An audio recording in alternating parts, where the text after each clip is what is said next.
গর্ভ অবস্থায় কোনো মহিলা যদি 4টি সূরা বেশি বেশি পাঠ করতে পারে, ওনার সন্তান মেধাবী, সুন্দর এবং সৎ চরিত্রবান হবে ইনশাআল্লাহ।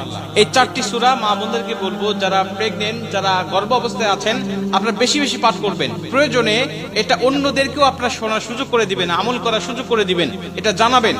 নবীজি সাল্লাল্লাহু আলাইহি ওয়াসাল্লামের হাদিস থেকে আমরা এই সমস্ত ইঙ্গিতগুলো পেয়ে থাকি। বিভিন্ন মুহাদ্দিস রাহিমাহুল্লাহ বর্ণনা করেছেন যে এই 4টি সূরার মধ্যে আল্লাহ রাব্বুল আলামিন কিছু ফজিলত রেখে দিয়েছেন। এই ফজিলত অনুযায়ী কোনো মহিলা যদি গর্ভ অবস্থায় বেশি বেশি পাঠ করতে পারে, তাহলে এর একটা ইফেক্ট তার সন্তানের উপরে পড়ে।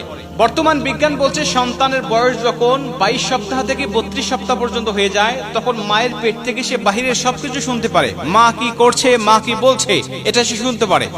এমনকি বিজ্ঞান বলছে যে সন্তান মায়ের পেটে থাকা অবস্থায় যেটা শুনেছে, বাহিরে আসার পরে ওই আওয়াজটা সে তালাশ করতে থাকে, ওইটা শুনলে সে শান্ত হয়। আর নবীজি বলছেন, মা যদি কোরআন তেলাওয়াত করে, এই কোরআনুল কারীমের একটা ইফেক্ট সন্তানের উপরে পড়ে যায়। অর্থাৎ এই কোরআনুল কারীম তার উপরে এমন ইফেক্ট ফেলে যে কোরআন অনুযায়ী তার জীবনটা গঠন করা তার জন্য সহজ হয়ে যায়। এই জন্য মুহাদ্দিসরা বলছেন যে এই 4টি সূরা যদি কোনো মা, কোনো মহিলা পাঠ করতে পারে নিয়মিত, তাহলে এর ইফেক্টটা সন্তানের জীবনের উপরে পড়ার কারণে ওই সন্তান মেধাবী হয়, বুদ্ধিমান হয় এবং সৎ চরিত্রবান হয়। যেমন প্রথম নম্বরে তারা সাজেস্ট করেছেন সূরাতুল লুকমান তেলাওয়াত করার জন্য। সূরাতুল লুকমান তেলাওয়াত করলে তারা বলেন যে সন্তান তীক্ষ্ণ মেধার অধিকারী হবে এবং হিকমতওয়ালা হবে, তার অনেক হিকমত থাকবে, জ্ঞান আল্লাহ পাক তাকে দিয়ে দিবেন। কারণ আমরা জানি এই সূরাতুল লুকমানের মধ্যে লুকমান তার আলোচনা করা হয়েছে, যিনি ছিলেন অনেক হিকমতওয়ালা, অনেক তীক্ষ্ণ বুদ্ধি সম্পন্ন। আল্লাহ তাকে হিকমত দান করেছিলেন, জ্ঞান দান করেছিলেন। অতএব এই সূরাটা বেশি বেশি পাঠ করবেন।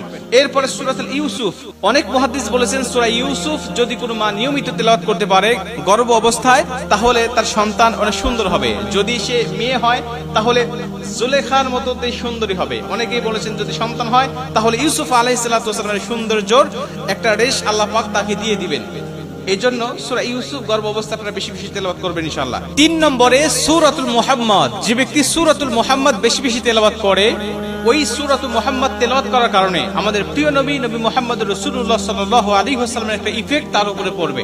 এজন্য গর্ভবতী মাদেরকে বলবো আপনারা সূরাতুল মুহাম্মদ বেশি বেশি তেলাওয়াত করবেন।